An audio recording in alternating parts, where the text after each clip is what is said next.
tardes, muy buenos días, muy buenas noches, Edwin Argueta, Mercedes Torres, Marilú Prat. Marilú, te acompaño en el sentimiento. Me enteré de que una prima de usted falleció durante esta semana. Le hemos tenido en nuestra oración, en nuestra Santa Misa, y para ahí vamos, por ese camino vamos todos. Onyx, buenas tardes. Salvadora, buenas tardes. Salvadora, ¿está nevando por su pueblo o todavía no está cayendo nieve? Supuestamente la nieve va a empezar mañana por la noche, por la tarde-noche, de 4 a 6 pulgadas. No sabemos si las pulgadas son a lo ancho o a lo alto, hasta que no venga. Lo que sí, el frío está pelú, como dicen en Puerto Rico, está fuerte. Hoy tuve que ir a reparar el teléfono mío en AT&T. A las 11 de la mañana estábamos a 12 grados. 12 grados Fahrenheit, que son un montón de como 16, 18 negativos centígrados, que son las que se cuentan en cada uno de nuestros países. Marilú, Mercedes, Onyx, buenas tardes. Y los que no veo, que en la pantalla no me caben todos. Vamos, por tanto, entonces a compartir en esta tarde. Estaba yo pensando qué temas podrían ser interesantes que no se hayan visto con frecuencia en nuestras tertulias, en nuestra educación y demás. Y miren, si yo tuviera, gracias a Dios no tengo responsabilidad en ese sentido, si tuviera la responsabilidad de organizar los estudios de un creyente, fíjense que es difícil, yo lo fundamentaría en dos cosas: en la historia de la Iglesia y en la Sagrada Escritura. Cómo la historia va respondiéndonos, por ejemplo, la historia del mundo antiguo, la historia, cómo se respondía, qué sentido tenía la vida. Tienen, por ejemplo, un caso muy interesante: la primera disputa de la primera comunidad cristiana después de la resurrección de Jesús no es de temas religiosos, no es de temas morales, no es de temas de lucubración teológica, no, es una cosa práctica, que al que tiene hambre, y los que tenían hambre eran fundamentalmente los huérfanos, las viudas, las mujeres solas y demás, no se está discriminando, y eso no es posible en la comunidad cristiana. Entonces, ¿por qué? ¿Cómo se vivía la fe? ¿Cómo se vivía la caridad? ¿Cómo se vivía la justicia? ¿Cómo se vivía la respuesta a Dios en un determinado momento? Y eso nos lo da la historia de la Iglesia. Y eso nos lo da la respuesta que vamos dando, nos lo va dando la Sagrada Escritura a cada una de las cosas. Y bueno, pues vamos a hacer una combinación. Estamos en el comienzo del tercer milenio. El tercer milenio, lo que llevamos son 20 años, 20, 22 años, unos añitos más, unos añitos menos. No nos ponemos de acuerdo ni siquiera en la fecha del nacimiento de Jesús, ya lo hemos visto anteriormente. Entonces, dando una visión de dron, hoy día ya no se puede decir visión de pájaro, porque los pajaritos benditos, los pobres, están casi extinguidos, los estamos matando a los pobres pajaritos. Dando una visión de dron, podríamos dividir la historia de la Iglesia en 4 grandes etapas.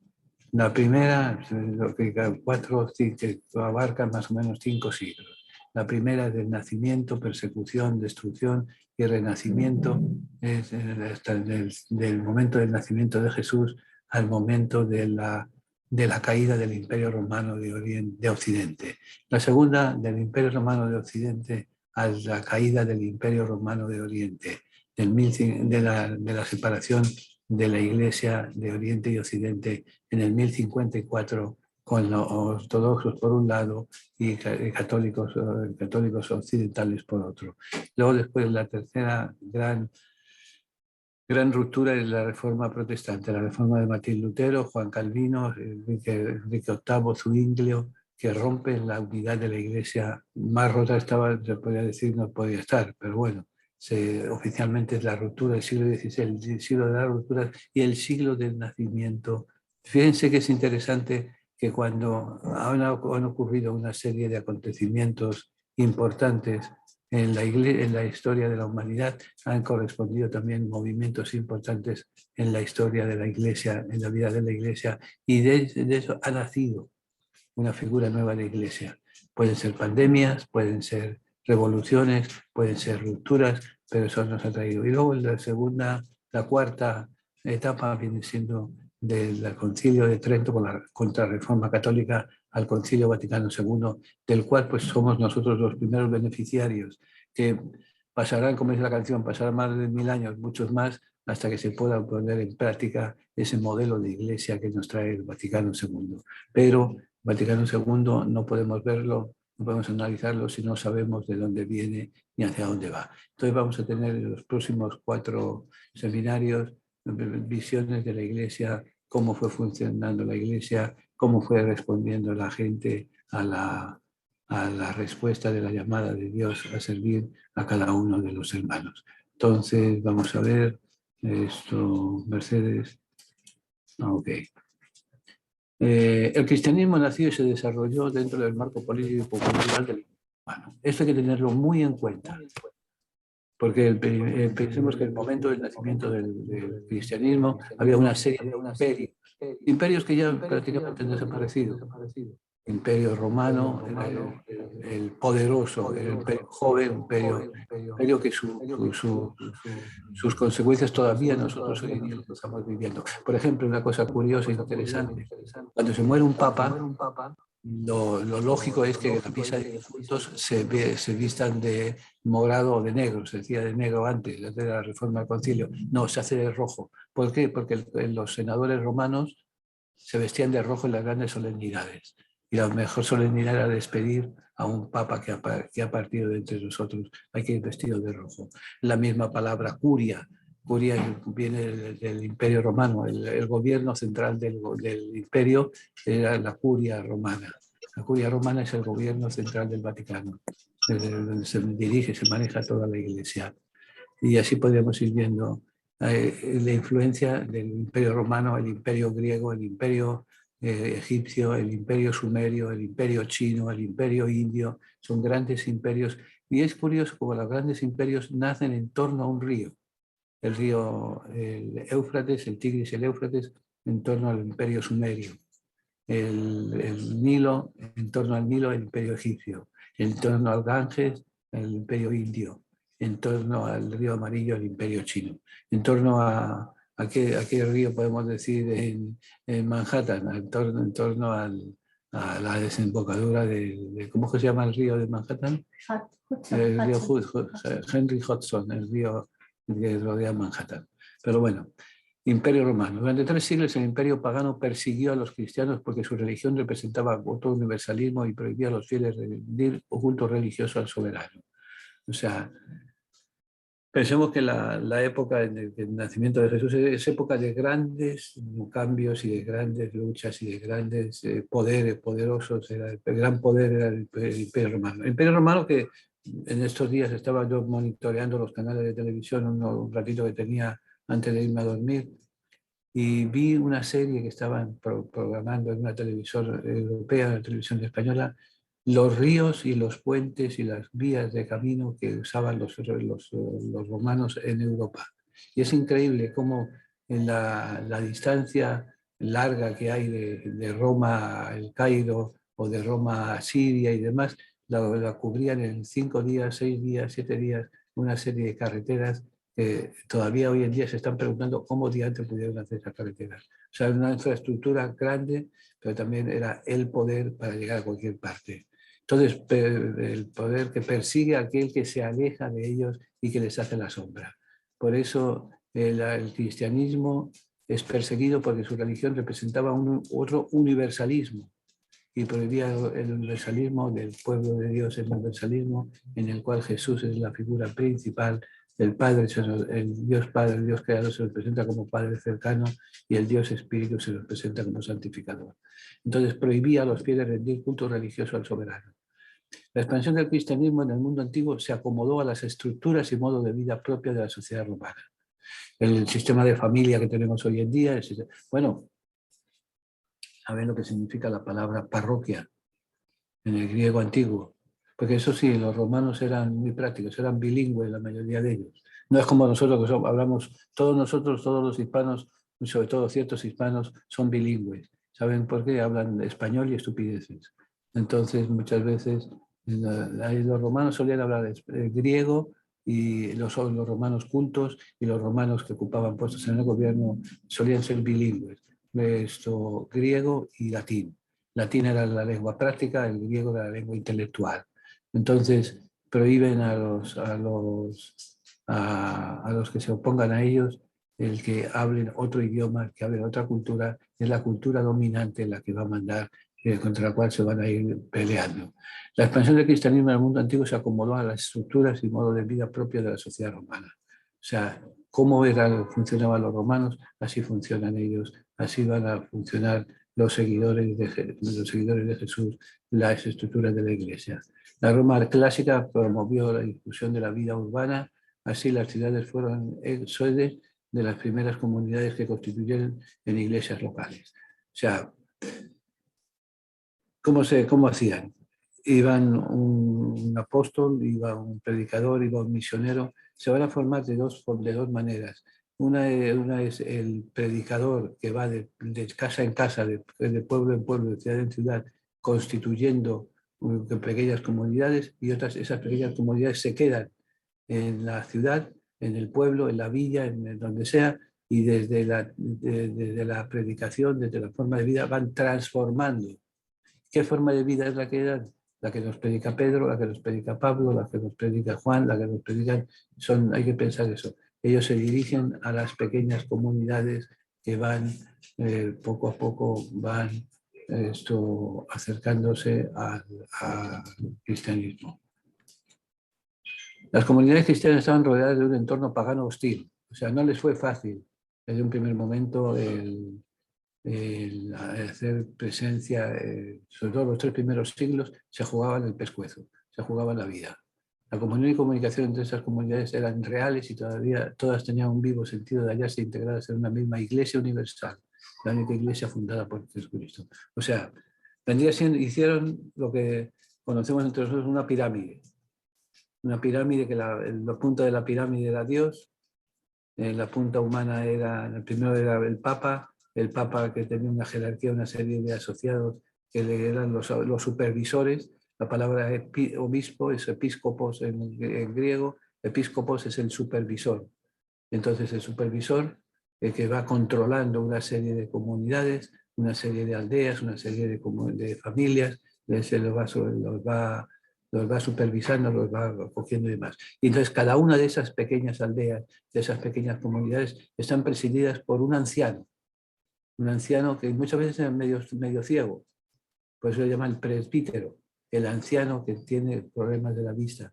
Cuando pasamos ya de los 40, 50 años, tenemos que usar espejuelos porque no podemos leer, porque nos cuesta la lectura y demás, y eso es debido precisamente a eso, a esa enfermedad se llama presbicia. La presbicia, junto con la sabiduría que da la ancianidad, les hace entonces ser los presidentes de las comunidades. A medida que los apóstoles desaparecen, se generaliza en todas partes el episcopado, lo que ya se había introducido desde un primer momento en otras iglesias particulares. El obispo, sucesor de los apóstoles, poseía la plenitud del sacerdocio y potestad de gobernar. O sea, en un primer momento eran simples supervisores. En un segundo momento ya se fijan como estamos haciendo ahora.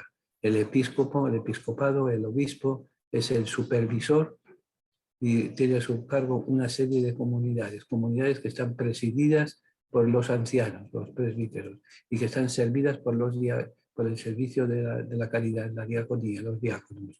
Van a ser las tres columnas sobre las cuales se va a fundamentar la comunidad cristiana, la comunidad que va siguiendo el mensaje de Jesús y el mensaje de los apóstoles. ¿Cuál fue la clave de la unidad de las iglesias dispersas por el mundo, que las integraba en una sola iglesia universal? Fue la institución del primado romano. El primado romano es Pedro como el que manda en la iglesia. Pues Pedro es el que ordena, es la última palabra. Pues se recuerda capítulo 16, verso 16 del Evangelio de San Mateo: tú eres Pedro, sobre esta piedra edificaré mi iglesia y las puertas del infierno no prevalecerán sobre ella. Esa va a ser la frase, esa va a ser la reflexión que va a seguir la comunidad cristiana siguiendo a Pedro. Primado conferido por Cristo a Pedro no era una institución efímera y circunstancial destinada a distinguirse en la vida del apóstol. Era una institución permanente, válida hasta el fin de los tiempos. O sea, cuando está pasando ya el siglo III, siglo IV, que todavía, por un inicio del siglo IV es que las cosas se calman. del año primero del cristianismo hasta el año 311 es persecuciones, es estar en la clandestinidad, es estar perseguidos y demás. A partir del 311 se legalizan. Entonces ya las cosas cambian y al cambiar las cosas también se va haciendo presente una estructura de gobierno. Pedro fue primer obispo de Roma y sus sucesores en la cátedra romana fueron también sucesores de la prerrogativa del primado. La constitución jerárquica de la Iglesia ha sido querida para siempre por Jesús. O sea, ¿quién va a ser?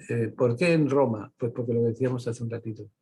Estamos tomando la estructura romana para el gobierno de la Iglesia. Para poder entender la Iglesia hay que entender las instituciones romanas, la religión romana, la vida común y corriente romana, el gobierno de Roma.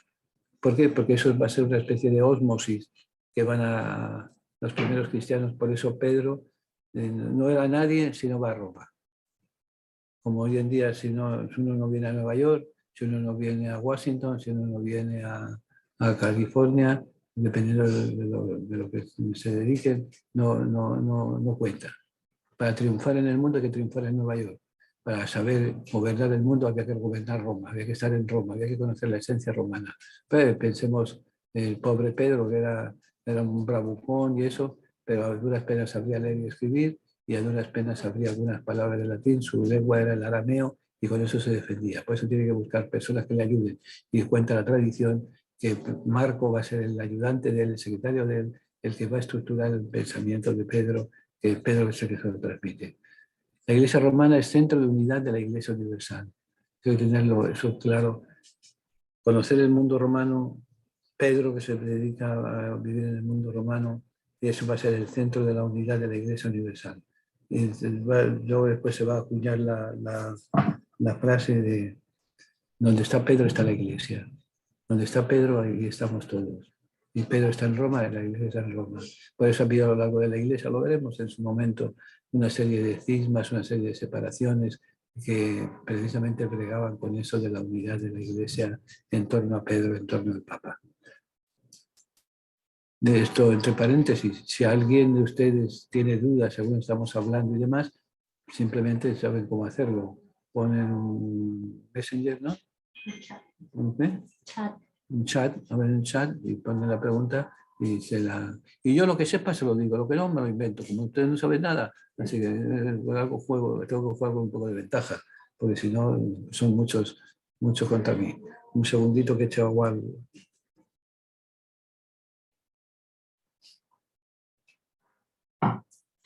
La ventaja de la calefacción es que uno está cómodo, está confortable en una habitación y demás. Pero la desventaja es que cuando empieza uno a hablar, el aire está tan seco que le raspa la garganta. Así que me está raspando la garganta durante, a ver, ya rayos, vamos ya 18 minutos. Y cuando nos vamos a dar cuenta estamos del otro lado. Bueno, siglo I. La historia permite documentar desde la primera hora tanto el reconocimiento por las demás iglesias de la preeminencia de la Iglesia romana como la conciencia que los obispos de Roma tenían supremacía sobre la Iglesia universal. O sea, ¿qué quiere decir con esto? Que hay documentos del primer siglo, de la segunda mitad del primer siglo, que nos hablan, nos documentan de la figura de Pedro, de la figura de los apóstoles, de la figura de la Iglesia, de la figura de Jesús. El primer documento que se puede considerar como obra del Nuevo Testamento es la primera carta de San Pablo a los cristianos, Tesalónica, que esa Tesalónica queda por allí perdido en el fondillo del mundo, en Grecia, incluso Tesaloniki le llaman hoy en día, las ruinas, que dicho sea de paso, entre paréntesis, cuando se pueda viajar, vamos a ir a Tierra Santa, pero vamos a ir a Tierra Santa vía Grecia, para conocer Atenas, conocer Corinto, conocer alguna cosita más, para continuar a Tierra Santa. Quizás continuar a Chipre y de ahí a Tierra Santa. Pero eso, vayan guardando sus chavitos, vayan guardando sus centavitos, y si no, váyanse haciendo socios de las cooperativas y buscando a ver a quién le cogen prestado, pero vamos para allá. Bueno, el siglo I es un siglo muy difícil, porque es graves problemas internos en la comunidad de Corinto. El Papa Clemente I interviene con autoridad, la carta escrita por él prescribe aquello que procedía a ver y exige obediencia. Siglo I es siglo de persecuciones. La primera que le persiguen es a Cristo. como dirían vulgarmente, por presentado le cortaron la cabeza, de lo que le crucificaron. Es una descomposición del grupo de los 12, cada cual tira por su lado. Pues fíjense, muchos muy seguidores de Jesús, muy Pedro, yo donde sea, pero cuando las cosas se ponen de color de hormiga brava, todo el mundo desaparece. Lo único que se queda es Juan y la madre de Jesús, y las mujeres, y María Magdalena, y María, ¿cómo se llama? Tadeo, y demás. El primer siglo empieza con persecución. Persecución con Jesús es perseguido por Herodes y demás. Y tiene que huir a Egipto. Es un siglo de sangre. Es un siglo de asentamiento también, pero de sangre. La segunda generación, después del año 40-45, es cuando empiezan ya a recordar. Espérate un momentito, que se nos han muerto los testigos. Pedro muere en el año 66, 68, Pablo igual, según la tradición, murieron el mismo día, en la misma ciudad, en rincón distinto. A Pedro no lo podían cortar la cabeza, sino que tenía que morir crucificado porque era un extranjero. Y a Pablo, lo contrario, por ser ciudadano romano, no podía ser crucificado. Como quiera, los dos los matan. Entonces, una época, siglo I, de grandes persecuciones. Siglo I, de hecho, de Nerón a Constantino, hay un periodo de 10 grandes persecuciones contra los cristianos. Empieza eso derramando sangre. Después ya se van asentando siglo II, siglo tercera generación, primera generación del 1 al 40, el 40 al 80 la segunda, el 80 al 120 la tercera, 120 a 160 la cuarta, 160 al 200 la quinta generación. Pero la primera es de martirio, la primera es de rebelión entre las comunidades. Siglo II, la Iglesia romana es la Iglesia puesta a la cabeza de la caridad. Así San Ireneo lo dice, contra los herejes en el año 185. Porque hay una cosa importante, ya en la tercera generación empiezan a entrar fuertemente no solo los pobres de solemnidad, los pobres infelices que no tienen donde caerse muertos, que entran. Eso siempre, mira, los pobres siempre los tenemos con nosotros, no dice el Evangelio. Pero también empiezan a entrar intelectuales. Puede entrar, por ejemplo, San Justino. San Justino tiene un documento, una anáfora, una fórmula de celebrar la misa, que la tenemos hoy en día en el canon romano, en la lista de anáforas que se pueden celebrar la misa, que es la cuarta, la número 4. Tiene pues eso, 19 siglos y pico, porque empieza el momento de entrada de intelectuales, filósofos, literatos, liturgos y demás, empiezan a hacerse presente y a enriquecer la Iglesia. La Iglesia de Roma tiene preeminencia en sus criterios seguras con el conocimiento de la doctrina de la fe. O sea, Roma se empieza a convertir ya no solamente en la sede del emperador, sino también en la sede de Pedro, donde se va a ir esto. Perdón un momentito que.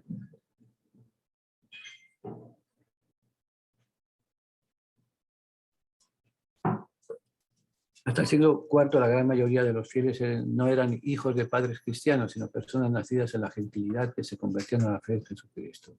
El bautismo constituía entonces el coronamiento de un dilatado proceso de iniciación cristiana. Hasta el siglo IV, hasta el 300, la gran mayoría eran adultos. Y bueno, ¿por qué sabemos que eran adultos? Porque la mayoría de los bautizos eran de adultos. Por eso sabemos que la mayoría eran adultos. No es que haya un registro parroquial, no. Los registros parroquiales se empiezan a utilizar impuestos por la Iglesia a partir del Concilio de Trento. Mientras tanto, es cristiano porque forma parte de la comunidad cristiana, pero no había un papelito que dijera que la bandera es cristiana. Pero sí se hacía, el bautizo era de adultos. ¿Por qué? Porque había un proceso de educación en la fe. Porque no era como hoy en día, que tenemos un hijo, tenemos una hija, tenemos unos mellizos, tenemos una familia, entonces somos cristianos, vamos a bautizarle chiquitito al muchachito o a la muchachita. No, fue precisamente debido a una pandemia. Hasta el siglo III, los bautizos eran de adultos. siglo III, siglo IV. Hay una pandemia de septicemia que arrasa lo que es hoy en día Irak, Kuwait, Siria, Irán, la Palestina, la zona de la Palestina y demás. Entonces se están muriendo los niños. Era una epidemia precisamente por falta de higiene, que morían niños. Entonces, para que los niños no murieran sin bautizo, que se fueran al purgatorio, se fueran al limbo, entonces deciden, nace el niño, inmediatamente a bautizarse. Pues si acaso se moría. Que se morían la mayoría de ellos, más del 90%, porque las condiciones higiénicas eran terribles. Entonces morían. Entonces cuando empieza a desaparecer la costumbre de bautizar a adultos. Entonces al desaparecer la costumbre de bautizar a adultos, desaparece la necesidad de alguien que les ayude a bautizarse. Alguien que les esté educando, pero sobre todo el día del bautizo se hacía el bautizo por inmersión total en el agua. Eran unas piletas en el piso en que entraba por un lado, se hundía completamente en el agua y salía por ahí. Entonces había, si era hombre, había uno o dos diáconos que le ayudaban a salir del agua. Si era mujer, le ayudaba a salir del agua. Al ya no hacer necesidad de eso, va perdiéndose la costumbre de las diaconisas hasta el punto que desaparecen en la iglesia. Ahora se quiere restaurar el diaconado femenino y quiera Dios que eso se... Miren, eso quizás nosotros no lo veamos, pero sus hijos y sus nietos lo van a ver sin duda alguna. Van a ver, nosotros lo veremos desde los bliches en el cielo, desde que llegamos, pero esa es la cosa. Ahora, hay que ir bautizando, pero en un proceso de iniciación cristiana. No es decir, aquí llego yo, aquí te cojo, aquí te mato, aquí te bautizo, aquí te apunto, aquí te paso el sobre para que todas las semanas traiga la limosna. No. Un proceso se bautizaba una o dos veces, en realidad una vez en el año, que era para la celebración de la Pascua. La celebración de la Pascua era el gran nacimiento de Cristo, la gran resurrección de Cristo y el nacimiento y resurrección de los nuevos bautizados que estaban con el Señor. Entonces hay ese proceso de educación en la fe, se llama el catecumenado. Catecumenado, que todavía hoy en día sigue existiendo, modificado. Catecumenado vendría siendo la traducción de la educación e iniciación cristiana en la fe. La vida litúrgica de los cristianos tenía su centro en el sacrificio de la Eucaristía. Se ofrecía por lo menos el día del domingo, bien en una vivienda cristiana, sede de alguna iglesia doméstica, o bien en lugares destinados al culto que comenzaron a existir desde el siglo III. O sea, los sacramentos van poco a poco, no es que de un cantazo empiecen a celebrarse todos los sacramentos en la iglesia, no. El primero que se empieza a celebrar es la fracción del pan, la Eucaristía. Al principio escondiditos, porque el cuchillo estaba rápido, estaba afilado, y si alguien quería fastidiarle, decía, ese está juntándose para celebrar cultos donde se hace derramamiento de sangre y se bebe la sangre de los niños y todo eso. Todo eso se ha dicho y está documentado. Los enemigos de los cristianos eso es lo que hacían, pero está dicho y está hecho incluso hasta el siglo XII, siglo XIV. No, o sea, bastantes años después del nacimiento de la iglesia. Pero entonces se van reuniendo en iglesias domésticas o también empiezan a reunirse en lugares de culto. ¿Qué eran los lugares de culto? Lugares en que en un primer momento habían sido templos paganos. Entonces se reconvierten para reunir gente en esos templos en donde se hace la celebración de la Eucaristía, la celebración del pan y de la palabra. Luego después ya, dependiendo de la iniciación cristiana, hay que iniciar a los niños, hay que fortalecerlos a los niños, este es el elemento de la unción de la confirmación. Al enfermo es muy común en el mundo del Mediterráneo que se le unja con aceite y demás para la enfermedad y demás. Entonces, siglo I persecuciones, siglo II y III de organización de la Iglesia, en muchas cosas como la conocemos hoy en día. Las antiguas comunidades cristianas estaban constituidas por toda suerte de personas, sin distinción de clase o condición, judíos, gentiles, pobres, ricos, libres, esclavos, propagadores del evangelio en todos los ambientes. O sea, no había Esta es la misa de las 11, la misa de los americanos, esta es la misa en el Weimar, la misa de las 4 de la tarde, la de los hispanos. No, se juntaban todos, entonces eran unánimes en el compartir del pan. Eso es una cosa que les va a distinguir desde el primer momento. Están en el mundo, pero no son del mundo, la carta de Uneto. Cierto que la mayoría de los cristianos de los primeros siglos fueron gentes de humilde condición. Celso, un procurador romano, se reía de los tejedores, zapateros, lavanderos y otras gentes sin cultura. Pero en el siglo I, personalidades de la aristocracia romana abrazaron el cristianismo. 2 siglos más tarde, este hecho vestía la tal amplitud que uno de los edictos persecutorios del emperador Valeriano estuvo dirigido especialmente contra los senadores, caballeros y funcionarios imperiales que fueran cristianos. O sea, quizás muchos de nosotros hemos tenido la idea de que quiénes eran los que echaban a los leones, los que les decapitaban y demás. Un chorro de viejitos, un chorro de ignorantes, un chorro de esclavos, un chorro de extranjeros. No, es cierto que eso se caía, pero también es cierto que además de ellos había aristocracia romana. Por ejemplo, decía Justino, por ejemplo, San Lorenzo. San Lorenzo es una historia muy curiosa. San Lorenzo era el diácono de Roma, por tanto era el que manejaba los dineros de Roma. Entonces, claro, maneja el dinero, es rico, el procurador romano dice, espérate un momentito. Y ella manda a llamar, dice, te voy a matar, y dice, quiero los bienes de la iglesia. Oh, sí, no tengo un problema. Que tienes 24 horas para traerme los bienes de la iglesia, la riqueza de la iglesia.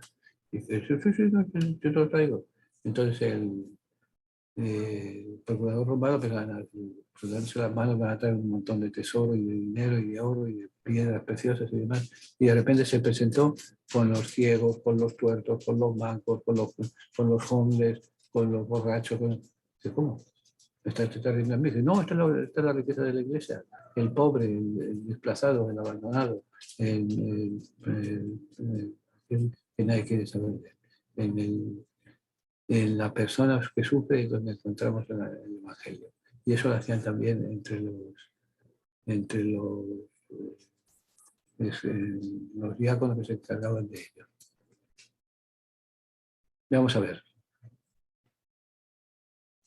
La estructura interna de las comunidades cristianas era jerárquica.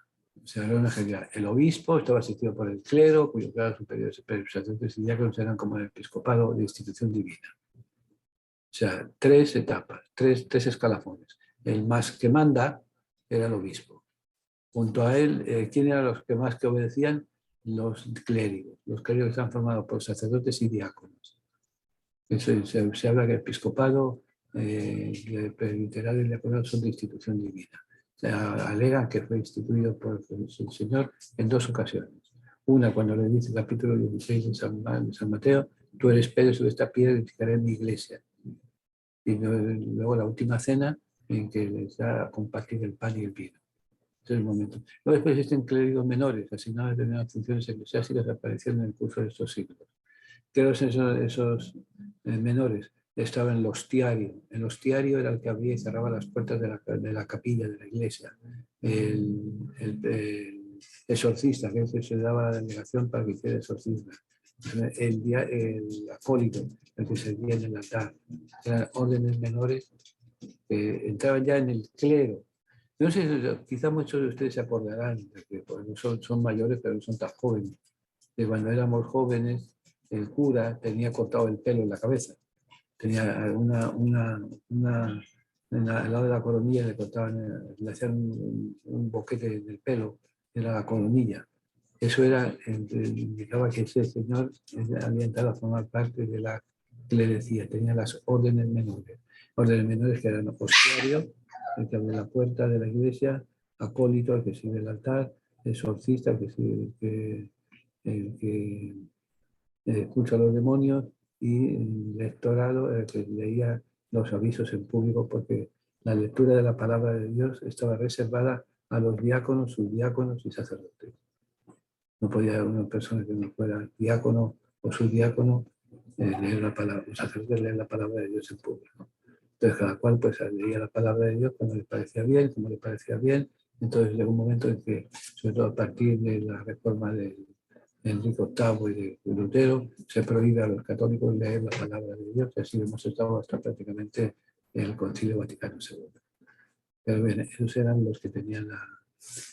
En la edad apostólica vamos a tener los fieles que integraban el pueblo de Dios, que eran en su mayoría cristianos corrientes. Eran individuos comunes y corrientes, trabajadores, luchadores por llevar las bichuelas a la casa. No eran grandes héroes, grandes figuras, no. Eran la gente común y corriente, como usted y como yo, que eran los que formaban parte del pueblo de Dios.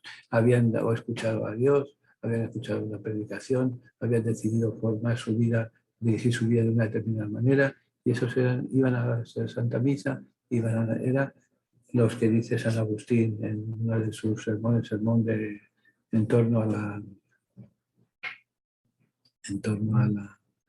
la fiesta de todos los santos. Si ellos pudieron, pues yo no voy a poder. Todos podemos ser santos, y ser santo significa vivir en grado heroico las tres virtudes cardinales, la fe, la esperanza y la caridad. ¿Cómo las vivimos? Como Dios nos va a entender. Hay que piensa que hacerse santo es poder andar con la cabeza torcida, andar vestido de cierta manera, no comer ciertas cosas o comer ciertas otras. No. Amar, ser cristiano y ser santo significa vivir la vida en plenitud que Dios nos ha dado. Sobre todo preocupándonos de los demás. Ahora, en la edad apostólica, la edad de los apóstoles, estamos hablando del año 40 al año 120, o sea, 60 años más o menos. Hubo numerosos carismáticos al servicio de la Iglesia de del Espíritu Santo. No carismáticos en el sentido de la renovación carismática de hoy en día, que merece todo el respeto, pero la renovación carismática actual nace después del concilio en la Universidad de Stuyvesant, una universidad franciscana, del padre franciscano, en la renovación carismática católica. La renovación carismática, la Iglesia carismática entre los hermanos protestantes surge en los finales del siglo XIX y comienzos del XX. Se cansaron, vamos a ponerlo así, se hartaron de tener que simplemente rezar en silencio, estar callados en la iglesia, estar escuchando la palabra de Dios. Que no, el Espíritu nos mueve cuando estamos mal y cuando estamos bien. Entonces, eso es lo que tenemos que hacer. Está en el apostólico un universo carismático para el servicio de la Iglesia, reciben dones extraordinarios del Espíritu Santo. O sea, reciben dones para servir. Fíjense una cosa muy importante. Cuando un movimiento, de la índole que sea carismático, sea cursilista, sea de María, sea el que sea para beneficio de una persona o de unas personas, olvídense que eso no es carismático del Señor. Tiene que ser el Espíritu Santo, constituye un fenómeno transitorio que se extinguió en el primer siglo de la era cristiana, pero sobre todo es un algo que se sirve a la comunidad, sirve al hermano necesitado, no se aprovecha del hermano necesitado, como algunos dicen, ay, es que hay que llevarle al Señor lo mejor, ¿saben qué es lo mejor que el Señor nos ha dado? Hay que darle la vida. Entonces, a ver cómo le respondemos a la vida, cómo le vamos respondiendo y demás. Vamos a...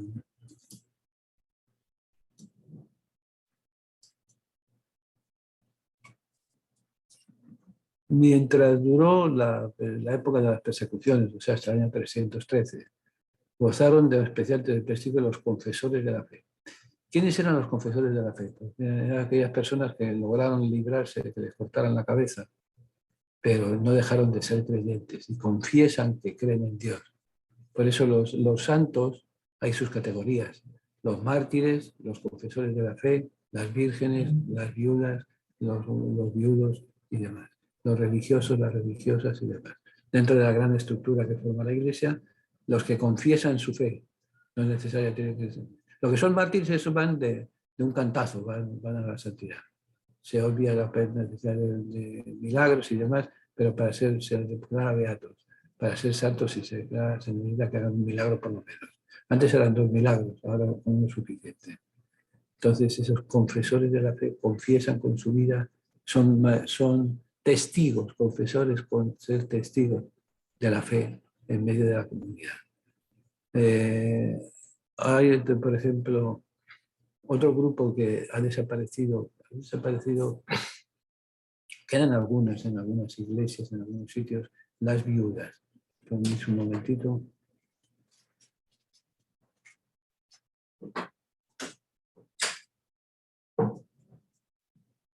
las viudas.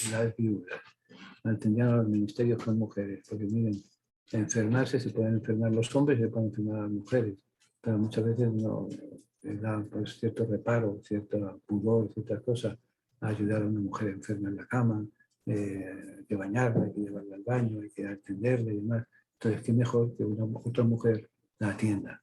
Entonces, estas viudas saben lo que es sufrir, porque se han quedado sin marido, saben lo que es pasar necesidades, porque muchas veces se moría el marido y se los llevaba a la miseria. Entonces se forman y es muy abundante las viudas en las iglesias ortodoxas. La iglesia ortodoxa griega, la iglesia ortodoxa turca, la iglesia ortodoxa rumana, etc. Ha habido, no quiere decir que no vayan a la iglesia católica, pero no hay con tanta intensidad como es el ministerio con las mujeres. Luego están los ascetas, que son aquellos que deciden vivir una vida de castidad, una vida de pureza espiritual, sin necesidad de tener relaciones sexuales, basada en el celibato para amor del reino de los cielos. Entonces, pues, las ascetas están entre los varones, y a las mujeres se llaman vírgenes, que basaron también en el celibato para el amor del reino de los cielos. O sea, aquella mujer o aquel hombre que decide en su vida no tener relaciones íntimas, no formar un hogar, no formar una familia, esa persona era un grupo aceptado en la Iglesia que todavía en algunos sitios existe, sobre todo los religiosos y religiosas, existen y demás. Como después existen, los sacerdotes somos de dos clases, sacerdotes regulares y sacerdotes seculares. Sacerdotes regulares son aquellos que se rigen por una regla, que es una regla que la ha fundado San Francisco de Asís, que serían los franciscanos, San Ignacio de Loyola, que son los jesuitas, San Benito, que son los benedictinos, San Agustín, que son los agustinos, etc. Son aquellos que se ha elaborado una regla de conducta, una regla que lleva a la santidad, y esa regla se le dice son sacerdotes regulares. Tienen que estar bajo la supervisión de un superior, tienen que vivir en comunidad, tienen que hacer una serie de cosas para que eso se haga. Y luego están los sacerdotes seculares, aquellos que vivimos en el siglo, que no vivimos en conventos, que no vivimos en iglesias, que no vivimos en nuestro apartamento, con nuestra familia muchas veces, o mal vivimos muchas veces con un apartamentito o con un cuarto en la rectoría y demás. Entonces, vivimos en el siglo, en el século. Entonces, esa es la diferencia. Por ejemplo, a un religioso le pueden mandar a una, recuerdo el caso de un sacerdote, de un hermano salesiano que está introducida la causa de beatificación, que al terminar el noviciado no tenían dónde mandarle y dijo el superior, bueno, mira, mándale a la portería por un mes o dos. Estuvo 52 años de portero y se santificó. A San Alonso Rodríguez, eso también otro caso en el siglo XVI. Alonso Rodríguez, hay dos, uno que es santo, San Alonso Rodríguez, y otro que es padre espiritual, también muy profundo, pero no el santo. El santo que era portero en la comunidad. El otro sí era un profundo director espiritual, tiene una serie de libros de vida espiritual muy grandes y muy todo, pero no es otra cosa que eso, santo. Ahora, pruebas externas de las persecuciones, pero también pruebas internas de las herejías. Ahí sí se sabe que había una serie de gente que había sido perseguida, que había pagado con la vida de su creencia, habían pagado una serie de cosas. Entonces son perseguidos, son mártires. Recuerden que la palabra mártir significa testigo, testigo del amor de Dios, testigo de Dios. O sea, el martirio es el testimonio de una fe. Y son considerados entre la categoría de los santos los primeros. Después vamos a poner el Dios Padre, Dios Hijo, Dios Espíritu Santo. El Papa, después la Santísima Virgen, después de San José, después los santos. Después viene el Papa, los obispos, los sacerdotes, los diáconos, del pueblo de Dios. Entonces, entre el Papa y los santos hay categorías. Están categorías de los mártires, los confesores de la fe, aquellos que también se oponen a la propaganda del Evangelio. Entonces, estos son los que sufren herejías, y también prueba interna de las herejías. Pueden dividirse en tres grupos las herejías, los que se apartan del Evangelio. Pues en el primer grupo los judeocristianos, heréticos, herejes, aquellos que interpretaban a su manera el hecho de que Jesús hubiera nacido entre nosotros y se hubiera sacrificado por nosotros. En segundo lugar, los fanáticos rigoristas en la moral, por ejemplo, el montanismo. En tercero, los gnósticos. Son algunos grupos, porque como comprenderán, para que haya luz se necesitan sombras. Para que la figura del Evangelio llegue a su plenitud, no solamente había gente buena, había también gente sinvergüenza. Bueno, tenemos el caso de un individuo que le quiere comprar cuando ve Simón el Mago, ve que Pedro hace un milagro, dime cómo es, te compro el milagro, le compro el milagro. Entonces, pero se enfogona, sería el lío de los pastores con ellos y demás. Entonces se llama en la iglesia el pecado de simonía, que es el pecado de comprar los sacramentos. Por ejemplo, decir, llega uno a encargar una misa y dice, la misa no cuesta nada. Se pide un donativo de $15 aquí en Nueva York para gastos de culto, hay que pagar velas, hay que pagar luz, hay que lavar los manteles, entonces se da una limosna de $15. Cuando hoy viene el padre, tenga $5,000 y usted me hace una misa, muchacho, que te paguen $15,000 y te pagan 5,000, a ver quién, seremos sacerdotes, pero no somos estúpidos. Entonces nos quedamos con eso. Es donde viene el rigorismo moral, las herejías de poner el dinero, el poder por encima de las cosas de cada día.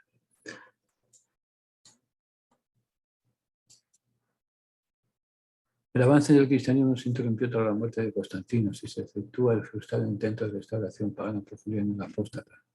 Los demás emperadores, incluso los que simpatizaron con la herejía arriana, fueron resueltamente contrarios al paganismo. O sea, 311, o sea, del año 0 al año 30, 33, 34, al año 40, es el año de la predicación de Jesús, los años de la predicación de Jesús. Del 40 al 311, persecuciones a todo que da. Persecuciones que van a dar una serie de santos, van a dar una serie de testimonios, van a dar una serie de personas, pero testimonios, en fin, de la... Entonces, a la muerte de Constantino, hay un intento de restaurar el paganismo en el año 363.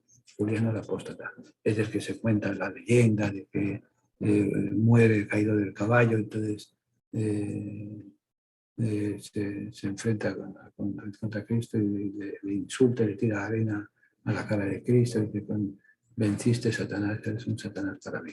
Pero bueno, anécdotas y novelas y teorías.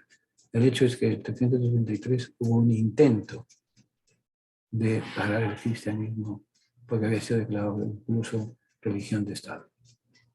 Sin embargo, los emperadores, incluso los que simpatizaban con la herejía arriana, fueron resueltamente contrarios al paganismo. O sea, aquellos emperadores que vienen en Roma después de Constantino, después del año 311, aunque no estaban muy de acuerdo con el cristianismo, no querían la religión pagana. Es un proceso lento, es un proceso efectivo que se va elaborando, se va dando para que el cristianismo vaya controlando la sociedad romana. La evolución religiosa se cerró por obra del emperador Teodosio. El emperador Teodosio gobierna el Roma, el Imperio Romano, del 378 al 395. Entonces, promulgaba en el año 380 promulgaba la Puntos Populus. Por ese documento, la Constitución declaraba a todos los pueblos la elección al cristianismo católico a partir de ahora la única religión del imperio. O sea, el emperador Constantino legaliza la muerte, prohíbe la muerte de los cristianos.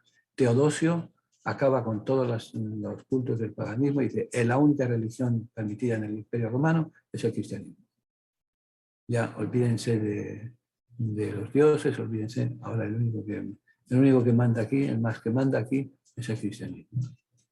Todo el mundo romano va a tener que ser. Y así, fíjense que es en el año 380 hasta el pues sigue el siglo IV hasta el siglo V, todavía van a estar peleando y es donde termina el siglo V con las invasiones de los bárbaros, donde se va a dilucidar en la efectividad del cristianismo en todo momento. Vamos a ver. La libertad de la Iglesia permitió entonces un ejercicio más efectivo del primado de los papas sobre la Iglesia universal. Los grandes pontífices de los siglos IV y V, León Magno, Dámaso, Gelasio, se esforzaron por definir el fundamento dogmático del primado romano. Los papas son los legítimos y exclusivos sucesores de Pedro. O sea, tener en cuenta esto. Teodosio declara la Iglesia, declara el cristianismo, no habla de Iglesia, declara el cristianismo como la religión del Estado. Eso se pudo dar por varias razones. Una de ellas porque los líderes de romanos, los papas, los sucesores de Pedro, eran gente muy, muy enérgica y muy fuerte. Por ejemplo, Dámaso hace un esfuerzo muy grande en la traducción de la Sagrada Escritura, que la palabra de Dios llegue al pueblo. Dámaso era español, era un hispano. León Magno fíjense que hay solamente dos papas, pero son solamente dos, en 250 y pico papas que ha tenido la Iglesia, que tienen el título de Magno, o sea, de grande, de grandeza. León Magno y Gregorio el Grande. Entonces, Gelasio también, Gelasio va a ser el primero de los papas que va a elaborar una lista completa de los libros del Antiguo y del Nuevo Testamento. Aquellos libros que, según él, según la doctrina de la Iglesia en ese momento, eran la palabra de Dios revelada, el decreto de Gelasio. Ahora, se esfuerzan por definir el fundamento dogmático del primado romano. ¿Cuál es el dogma del primado romano? Que los papas son los legítimos y exclusivos sucesores de Pedro. O sea, no es decir, este es bueno, este es malo, este es bueno, entonces es sucesor de Pedro, este es malo, no. Todos son sucesores de Pedro y ahí va a haber porque todo. A partir del siglo IV, el ejercicio del primado romano sobre las iglesias occidentales fue muy intenso. Del siglo IV al siglo XIX no había títere que se moviera sin que el Papa lo supiera. Cualquier movimiento, cualquier problema, cualquier cosa, el Papa era la figura. Gracias a la intervención del Papa, gracias a la intervención o por desgracia de la intervención del Papa, se divide las tierras que Colón y compañía han ido descubriendo, se dividen y se van repartiendo para el Imperio Español y para el Imperio Portugués. El Papa va a ser el que va a decidir la batalla de Lepanto, va a ser una serie de situaciones difíciles, pero que él consideraba que estaba capacitado para ello. Porque ¿quién no se lo capacitaba? El Espíritu Santo.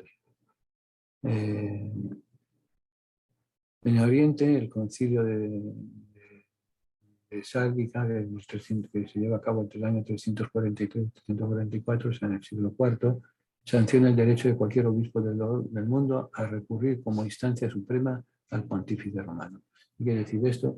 Que si había un problema religioso, cualquier obispo fuera de Asia Menor, fuera del Jurutungo Viejo, como es el que dice, que quisiera que se resolviera un problema, tenía audiencia a la instancia suprema, el romano pontífice, el Papa de Roma, el obispo de Roma. Era lo que él quería que se aceptaran y demás. Bajo el Imperio Romano Cristiano se reunieron grandes asambleas eclesiásticas.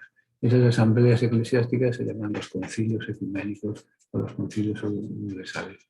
8 se llevaron a cabo entre el siglo IV y el IX. En 5 siglos se llevaron a cabo 8. Los 4 primeros tienen particular importancia. Nicea primero, 325, Constantinopla primero, 381, Éfeso, Calcedonia. Nicea lo recordamos todos los domingos que vamos a misa. Cuando rezamos el credo, es el credo de Nicea. Es el credo que se formula los padres conciliares al terminar la asamblea, porque estaban resolviendo un problema en el cual tenía que ver Arrio, eso ya lo veremos otro día. Entonces ahí es donde nos recordamos todavía hoy en día en la iglesia.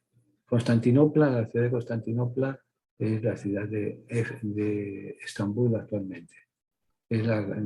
Constantinopla es la ciudad que refunda Constantino, pues se llama Constantinopla, sobre una antigua ciudad griega medio abandonada, la ciudad de Bizancio.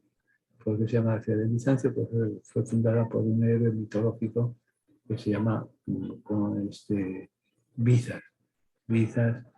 Bizas es el que da origen a Bizancio. Constantino ocupa Bizancio y traslada la corte real allá. Entonces, sí.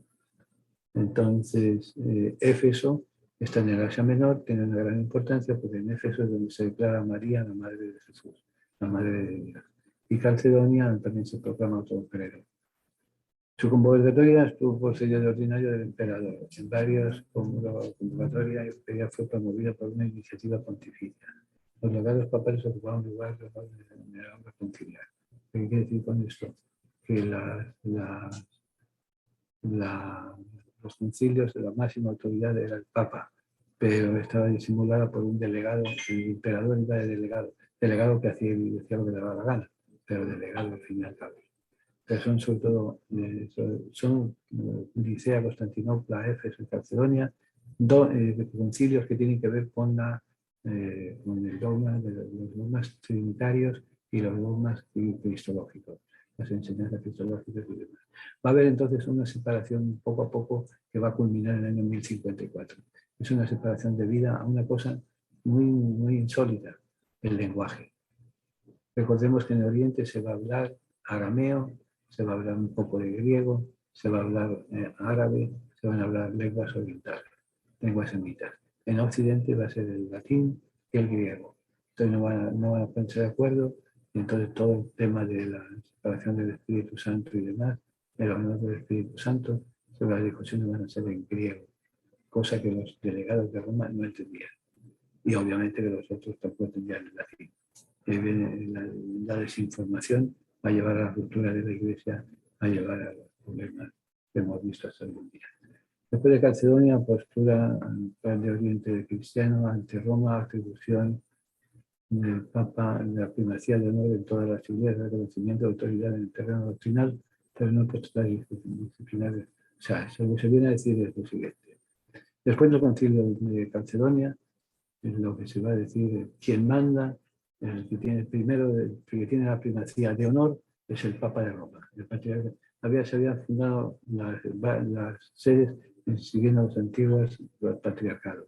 Patriarcado de Jerusalén, Patriarcado de Alejandría, Patriarcado de Constantinopla, Patriarcado de Roma. Son los grandes lugares de encuentro. Y esos lugares de encuentro van a ser los que van a emanar una doctrina que la veremos en otro día. Nos quedan 2 minutos, si les quedan alguna duda, hagan una cosa, si tienen dudas, escriban un email o escriban un WhatsApp para el próximo día, los primeros 10 minutos, 5 o 10 minutos, resolvemos las dudas que hay, porque si no, no nos da tiempo a ver todo el material que tiene. Pero entonces, resumimos. 4 grandes momentos en la historia de la Iglesia que llevan al 5 siglos. La primera, caída del Imperio Romano de Occidente, que pasa de Roma a Constantinopla. La segunda, la ruptura de Oriente y Occidente en 1054, con el cisma de Oriente, que se separa la Iglesia, que hasta el día de hoy estamos separados. La tercera es la Reforma Protestante, Martín Lutero, Juan y Calvino, Enrique VIII y Zwinglio, que rompe la unidad de la Iglesia simplemente por cuestiones muchas veces políticas y muchas veces económicas. Y luego la gran ruptura y el nacimiento de una nueva Iglesia, el Concilio Vaticano II, el cual todos hemos sido testigos y hemos vivido de él. Nada más, donde nieve, que cuidemos de la nieve. Donde no nieve, pues más año de nieve, año de viene en mi tierra. Que el Señor nos traiga bendiciones. La bendición más grande se nos lleva la pandemia. Y la segunda, darle gracias a Dios por la pandemia, porque nos ha ayudado a descubrir el rostro de nuestro hermano que está sufriendo, que está solo. Hasta el próximo sábado, si Dios permite, que Dios le bendiga a todos.